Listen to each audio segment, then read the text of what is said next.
Traveling Tuesday. Hey all, have you ever been traveling and you think, man, I just need to do a workout while I'm traveling? I think I might start a series of like let's go on the commute together. Sometimes I travel hours and hours, and you should see I'm always like, let's do my calves, let's do my butt, let's like actually work out my arms. Because if I don't, sometimes I can travel so much that's the only time I get to really do some calisthenics and some aerobics and work out. Anyway, that's off the subject, but I just thought I'm just rambling there. So today we're going to talk a little bit about broken relationships in families. For those of you who don't know me, I love to smoke my cigars on a long distance trip. I smoke my cigars when I am in a hot tub and when I drink whiskey. They're my faves. Oh, sometimes when I, am playing some gin rummy, I'm kicking my husband's butt, some good gin rummy cards. But for those of you offended by smoking, I apologize if that offends you. I'm just being real. I'm just being who I am. I used to totally freak out on smoking or secondhand smoke or any of those types of things. And I've just come to really enjoy my cigars. And I'm not a cigarette smoker. I never have been. But, I've got some inventions out there for some vape stuff and some different things. And so I've really had to open my mind to the idea that, there's a whole world out there that live very differently than me. Now, as you can tell, I don't really inhale, and today I'm not feeling particularly great, so I'm specifically not going to inhale. I love the flavor of a cigar. I love it. These are just little cheap Swisher Sweets. So anyway, for those of you who don't know me, on Traveling Tuesdays, I'm usually traveling somewhere, going somewhere in my 1-ton truck. We travel through the lower 48 in a 32-foot RV, and so I'm on the road quite a bit. My husband works back and forth from Alaska, so I'm constantly finding the nearest airport to go pick him up. So I don't have really any makeup on today. Today is a traveling day. It's a casual day. But I want to talk a little bit because what's on my heart is broken relationships. Now, specifically, I want to talk about the different people and the different ways different people might deal with broken relationships. I've had to let some relationships go. I've had to actually understand in my heart that not everything can be fixed. You can't forgive everything, or you can forgive it, but that doesn't mean it heals it. It doesn't mean it resolves it for you. So sometimes you have broken relationships that you feel desperate and you long to correct and to fix so that you can be close. About the only friendships or relationships that I make sure that no matter what happens, I'll go sit at their house if I have to. The people that I'm not going to break with, that I'm going to make sure that we always stay connected: my parents, my husband, my children, my grandchildren, and to some extent my siblings. But my siblings, to some extent, you can only do what you can do with siblings. But with everybody else, I'm going to just go there and be like, I don't really care what it takes, we're going to resolve this. But that's my personality. I have friends and family who've broken with really important people in their life. I've got a friend who hasn't spoken to their mother in like 9 years. I would be heartbroken to not speak to my mother. I just can't even imagine a world. Hold that.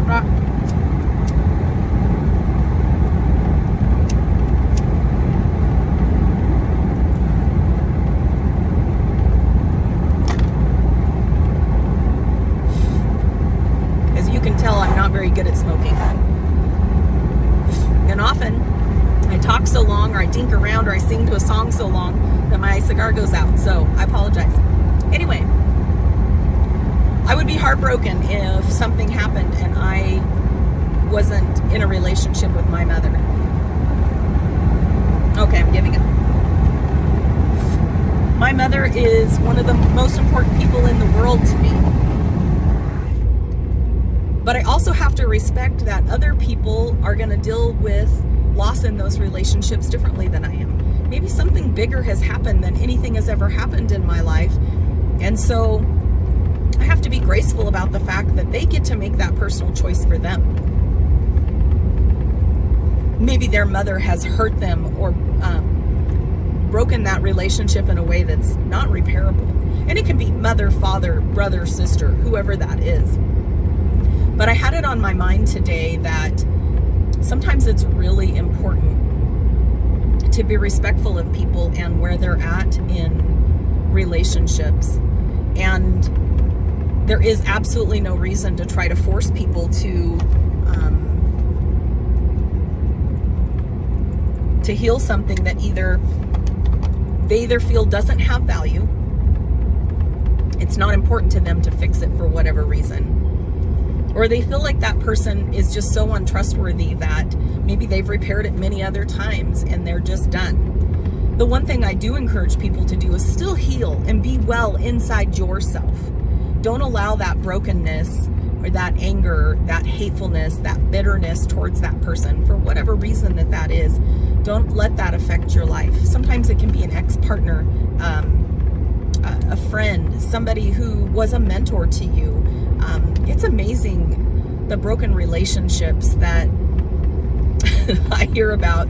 My husband cracks up because I'm one of those people, man, I can go lay out at the lake and be totally enjoying the beauty and the serenity of everything around me. I can meet a total stranger and they will pour their heart out to me. And I have heard, they just out of the blue will tell you stories about fathers, mothers, brothers, sisters, their own children breaking their heart and really ruining a relationship and causing such a break in their relationship that it's not been repairable. And I've gotten a lot of opportunity to do a lot of one-on-one counseling, a lot of prayers, a lot of encouragement and love towards people who you can tell it really bothers them. When it's the first thing that you bring up with a stranger, obviously it's breaking your heart that relationship broke. And I have several of those circumstances in my own life. Some people it's still really on my heart to reach out to and try to mend that breach that's happened between us. Other people I've just come to a place in my life where you just go, you know what, I'm going to let go of that. I'm not sure it was a healthy relationship for me either way. So even if I'm going to heal myself, I'm going to let go, I'm going to forgive, but maybe I'm not going to repair that breach. Maybe I'm not going to go above and beyond and make sure that person is my dearest friend again, or that I'm not going to bring that family member back into the fold and really include them in all of my family events and things like that. Politics, and I'm not going to go into politics today, but I have seen so many families and friends ruined by politics in like the last 5 to 7 years. Like, it's okay to disagree with people. It's okay to feel differently than your friends and family do. You do not have to tear them down. You do not have to say hateful and mean things. You don't have to think of them in a way that ruins that relationship for the rest of your life. How sad is it that we would be so closed-minded and so narrow-minded that we're not graceful to one another in the fact that we think about things very differently. I tend to be the devil's advocate in almost every circumstance of my life. So even sometimes when I agree with something that somebody is talking about, a lot of times I'll say like, well, have you thought about it from this point of view? Have you considered that maybe when people are talking about that particular circumstance that they're looking at it, and sometimes it's from a humanitarian or from a religious standpoint or from a personal values. There's some real hot buttons in this world today. In general, when I'm talking about things with general friends and family, I don't really bring up hot buttons. I only bring up hot buttons with people that I know me really well. They know my heart. They know that my intention is for really the greater good. But often we all have biases. I'm fully aware that I have biases towards lots of different things in this world. And so I try to be really open when I'm talking to people about something that sometimes we're agreeing on and sometimes disagreeing on. Sometimes I'll hear somebody explain something and I'll think, ooh, no wonder why people get offended when that gets talked about, because the way you're talking about it puts off an air sometimes of a intention or a preconceived idea, or the fact that maybe you're the only one that's right in the whole world. I kind of have a spouse who he thinks he's right about everything, and he is right about so many things. And even the things that I challenge him on, it's not even so much because I disagree, it's because I like to open up his mind to the way that I know some of maybe my friends or family think about that circumstance or that hot button. I was talking to a girlfriend the other day. One of the things we were talking about, and it's a hot button issue out there, and we were talking about it, and I said, I really trust her. I trust her with my heart and my soul. I know she knows who I am. I know she knows that I don't wish any ill will on anybody. And so we were talking about something that is really an issue in our world today. And people from religious backgrounds feel very differently about it than some of the woke world of today. And so there's like this real clashing of opinions. So I said to her, how do you feel about that? And one of the things we really totally agreed on, because I can come up with scriptures that can pretty much, that could be my argument against almost anything, for or against. Name a hot button, I'll come up with scriptures for and against that would tell you why I think God may just love that person, and that maybe is something that,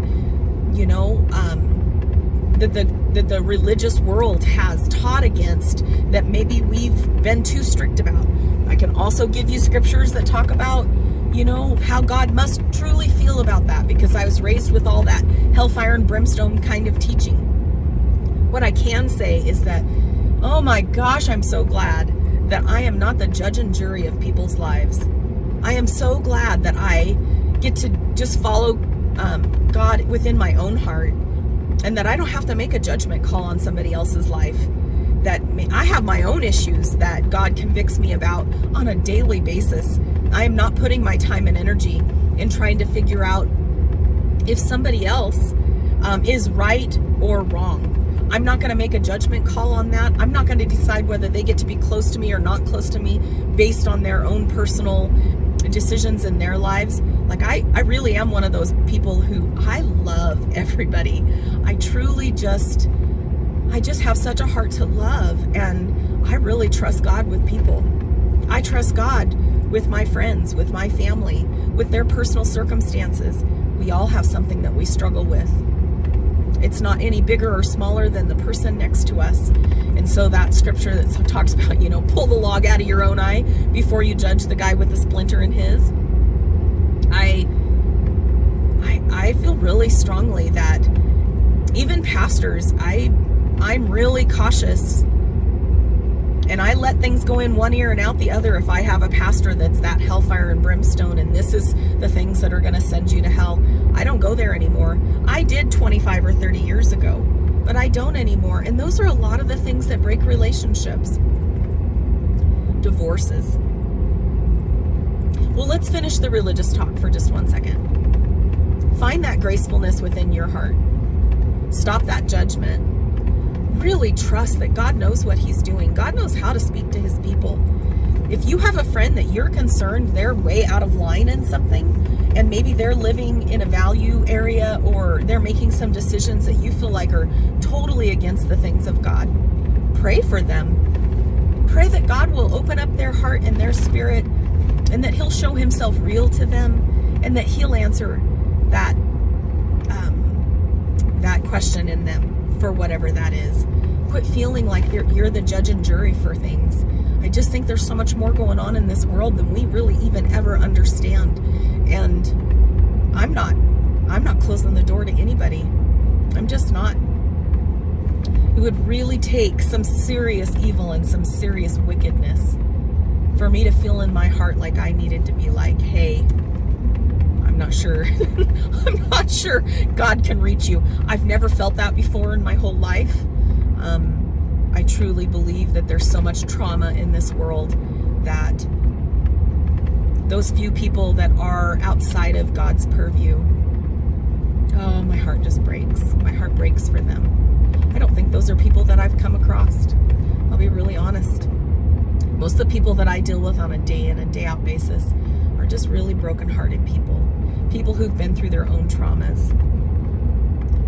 Now, what I will say though is that sometimes people are making choices where you're like, wowza, that's a little bit toxic for me. Or it pulls me into a situation that I've already really challenged myself and overcome, and I don't want to be drugged back into that kind of mess, you know? So to some extent, I'm pretty cautious. You know, I'm pretty strong. And so there's very few things that I feel like, sorry, I've got to find my sunglasses here. There's very few things that I feel like are so important that I would step away from somebody based off a circumstance that they're going through that might, for whatever reason, affect me. People are passing me like I'm standing still, and I'm actually going pretty quick.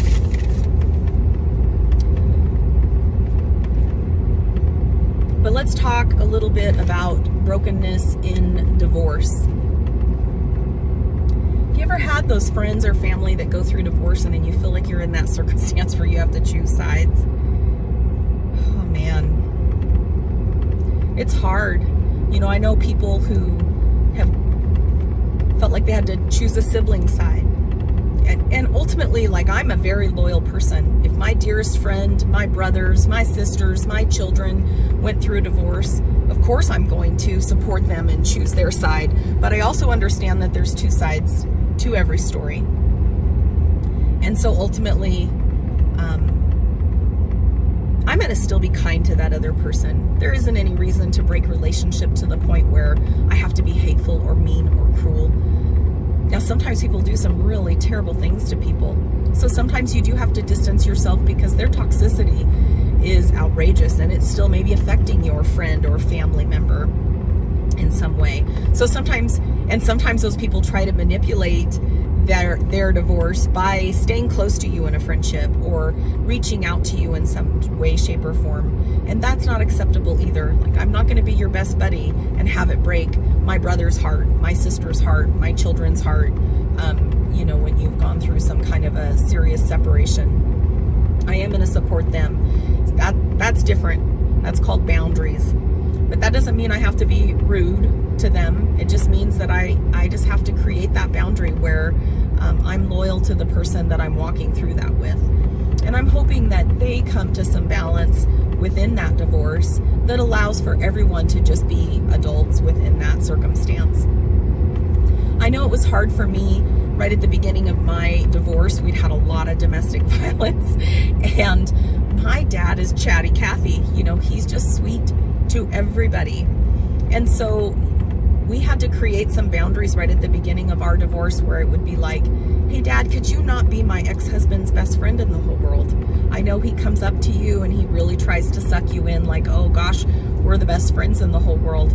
But ultimately, he did some really treacherous, traumatic things to me. And it would be nice if my dad had some boundaries, right?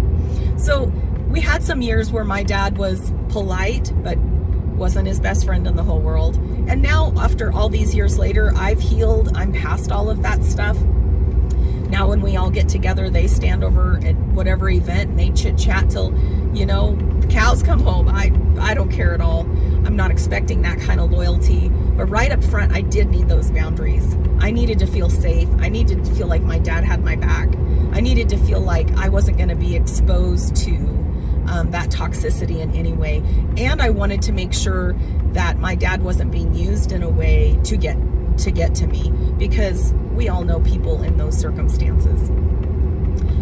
I know a lot of people that are going through divorce, and they'll reach out to some of those people's best friends and family, and try to create friendships and relationships, sometimes just as kind of a good old FU to their ex-spouse.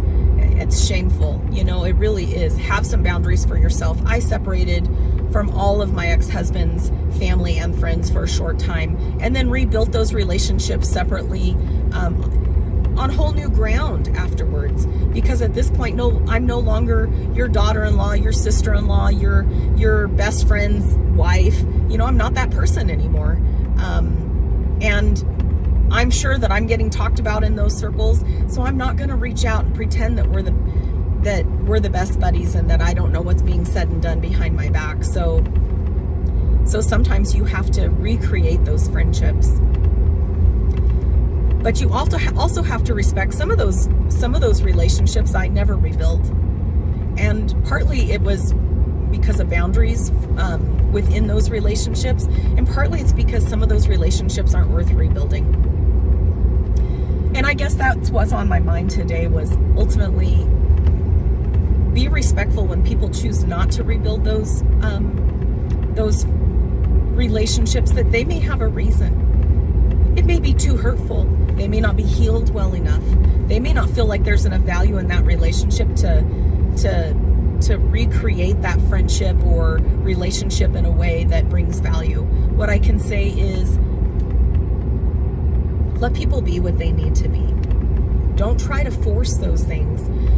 Even when I've seen some broken relationships between mothers and daughters or fathers and children, sometimes it's 18,000 steps later before they heal and they put those relationships back together.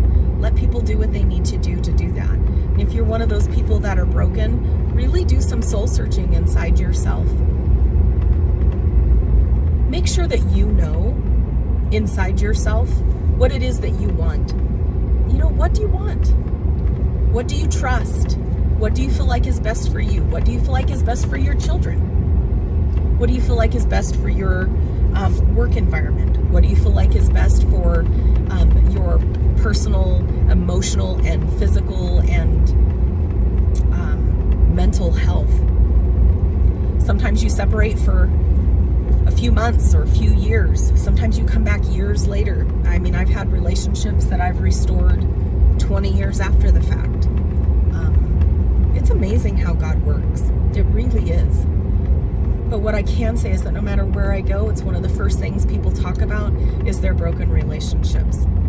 And if you have those, or if you see other people with those, encourage them, but let them be on their own journey.